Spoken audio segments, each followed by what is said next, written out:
Assalamualaikum warahmatullahi wabarakatuh. Perkenalkan, nama saya Andi Arnis Zainal, mahasiswi dari Universitas Muhammadiyah Makassar, Prodi D3 Keperawatan kelas 1B. Jadi pada video kali ini saya akan menjelaskan tentang sistem integumen. Sistem integumen terdiri dari indera peraba atau yang biasa disebut dengan kulit. Struktur kulit terdiri dari 3 lapisan. Yang pertama yaitu kulit ari atau yang biasa disebut dengan epidermis, kedua kulit janggat dermis, dan ketiga yaitu jaringan penyambung di bawah kulit atau hipodermis. Yang pertama yaitu epidermis. Epidermis merupakan bagian kulit paling luar, paling menarik untuk diperhatikan dalam perawatan kulit karena kosmetik dipakai pada bagian epidermis. Ketebalan epidermis berbeda-beda pada berbagai bagian tubuh. Paling tebal berukuran 1 mm, misalnya pada telapak tangan atau telapak kaki. Paling tipis berukuran 0,1 mm terdapat pada kelopak mata, pipi, dahi, dan perut. Sel-sel epidermis disebut dengan keratinosit. Epidermis melekat erat pada dermis karena secara fungsional epidermis memperoleh zat-zat makanan dan cairan antara sel dari plasma yang merembas melalui dinding-dinding kapiler dermis ke dalam epidermis. Epidermis pun dibedakan menjadi atas 5 lapisan kulit, yaitu yang pertama lapisan tanduk atau stratum corneum, merupakan lapisan epidermis yang paling atas dan menutupi semua lapisan epidermis lebih ke dalam. Pada telapak tangan dan telapak kaki, jumlah baris keratinosit jauh lebih banyak karena di bagian ini lapisan tanduk jauh lebih tebal. Lapisan tanduk ini sebagian besar terdiri dari atas keratin, yaitu sejenis protein yang tidak larut dalam air dan sangat resisten terhadap bahan-bahan kimia. Yang kedua yaitu lapisan bening atau stratum lucidum. Lapisan bening disebut juga lapisan barier, terdapat tepat di bawah lapisan tanduk dan dianggap sebagai penyambung lapisan tanduk dengan lapisan berbutir. Lapisan ini sangat tampak jelas pada telapak tangan dan telapak kaki.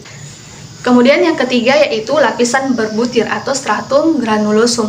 Lapisan berbutir tersusun oleh sel-sel keratinosit berbentuk kumparan yang mengandung butir-butir di dalam protoplasmanya, berbutir kasar dan berinti mengkerut. Yang keempat yaitu lapisan bertaju atau stratum spinosum. Lapisan bertaju disebut juga dengan sebagai lapisan Malpighi, terdiri atas sel-sel yang berhubungan dengan perantaraan jembatan-jembatan protoplasma berbentuk kubus. Selanjutnya yaitu lapisan benih atau stratum germinativum. Lapisan benih ini merupakan lapisan terbawah epidermis, dibentuk oleh salah satu baris sel toraks silinder dengan kedudukan tegak lurus terhadap permukaan dermis.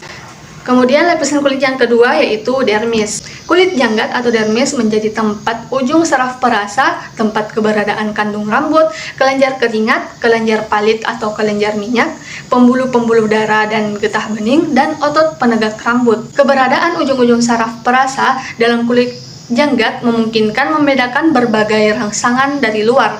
Masing-masing saraf perasa memiliki fungsi tertentu, seperti saraf dan fungsi mendeteksi rasa sakit, sentuhan, tekanan, panas, dan dingin. Saraf perasa juga memungkinkan segera bereaksi terhadap hal-hal yang dapat merugikan diri kita sendiri.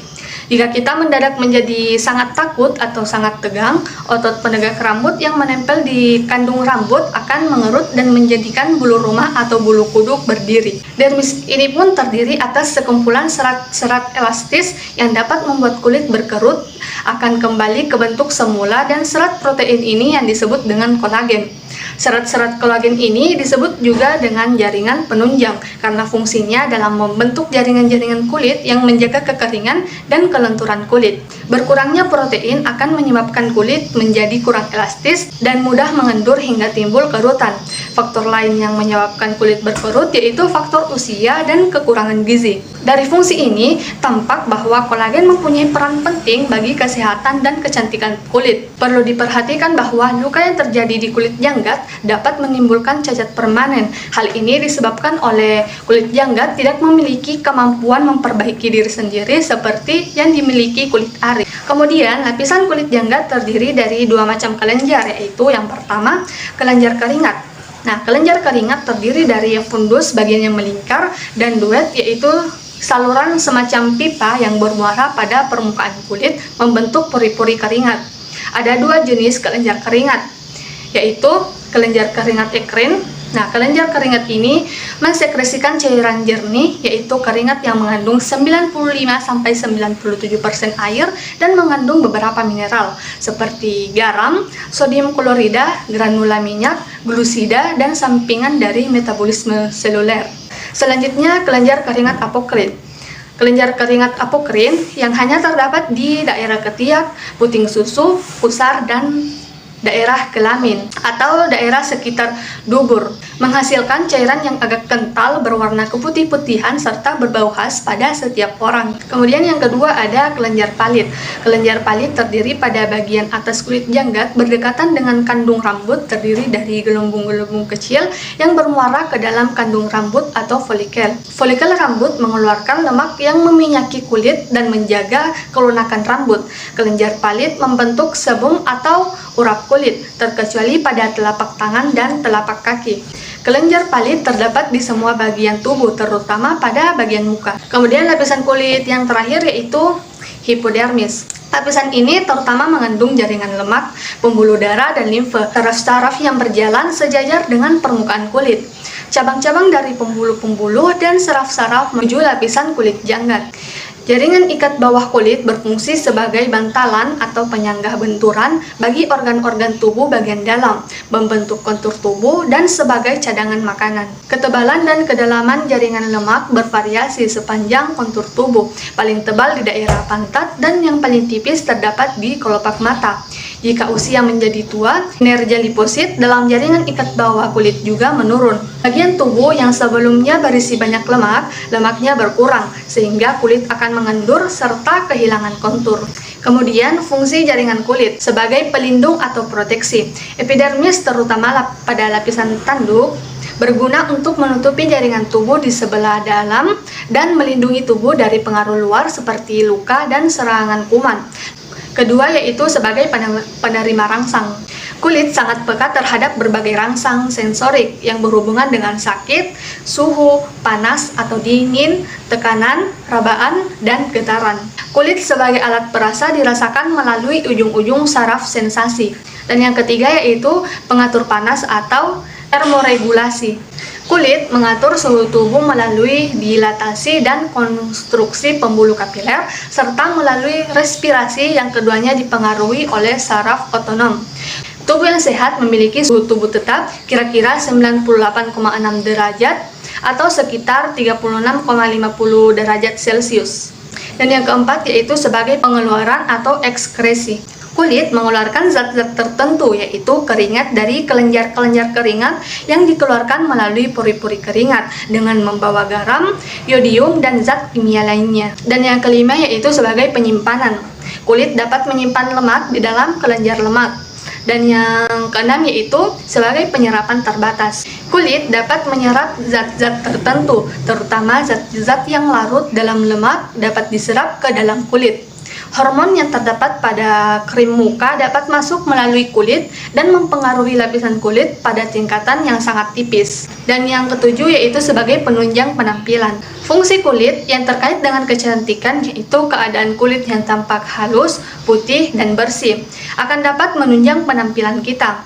Fungsi lain dari kulit yaitu kulit dapat mengekspresikan emosi seseorang seperti kulit memerah, pucat, maupun kontraksi otot penegak rambut. Selanjutnya yaitu sebagai pengaturan keseimbangan cairan.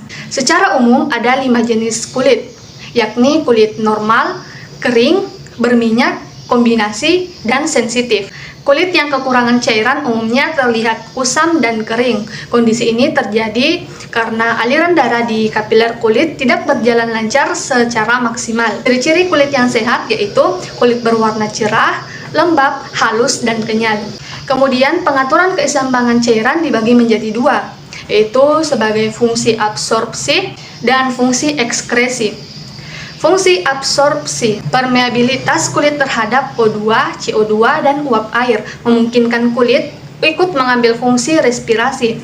Kemampuan absorpsinya tergantung ada ketebalan kulit, hidrasi, kelembaban, metabolisme, dan jenis vehikulum.